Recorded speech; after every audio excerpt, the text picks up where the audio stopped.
ভারতের উচ্চতম শৃঙ্গ K2 অন্য কী নামে পরিচিত? কারাকোরাম, কাশ্মীর, গডউইন অস্টিন, কেনিত। উত্তর গডউইন অস্টিন। সার্ক কথাটির পুরো নাম হলো southern Asiatic association for regional cooperation, south Asian association for regional consideration, south Asian association for regional cooperation, south Asiatic alliance for regional cooperation and ফেলস। উত্তর C, south Asian association for regional cooperation. বাস্তুতন্ত্র কথাটি সর্বপ্রথম ব্যবহার করেন Darwin, Barrow, Odum, A G ট্রান্সলে।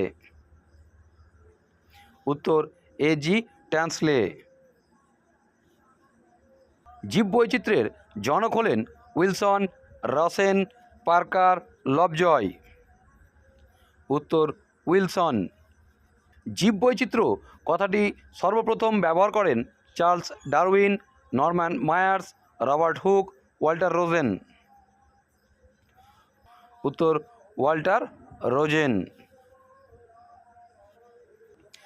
Namdapha সংরক্ষিত জীবমণ্ডল অবস্থিত মধ্যপ্রদেশে, উত্তরাখণ্ডে, বিহারে, অরুণাচল প্রদেশে। অরুণাচল প্রদেশে। বিশ্ব পরিবেশ দিবস কবে পালিত হয়? 5ই মার্চ, 5ই জুন, 5ই ফেব্রুয়ারি, 5ই সেপ্টেম্বর।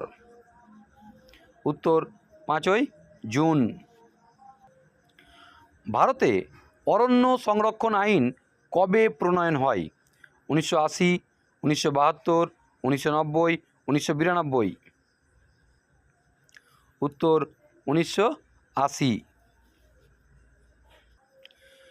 কোন রাজ্যে কানহা জাতীয় উদ্যান অবস্থিত? কেরালা, বিহার, মণিপুর, মধ্যপ্রদেশ। উত্তর মধ্যপ্রদেশ। ভরতপুর পাখি সংরক্ষণাগারটি কোন রাজ্যে অবস্থিত? উড়িষ্যা, পশ্চিমবঙ্গ, তামিলনাড়ু, রাজস্থান। উত্তর রাজস্থান। ভারতের বৃহত্তম ম্যানগ্রোভ অরণ্য রয়েছে উড়িষ্যায়, পশ্চিমবঙ্গে, গুজরাটে, অন্ধ্রপ্রদেশে। উত্তর পশ্চিমবঙ্গে।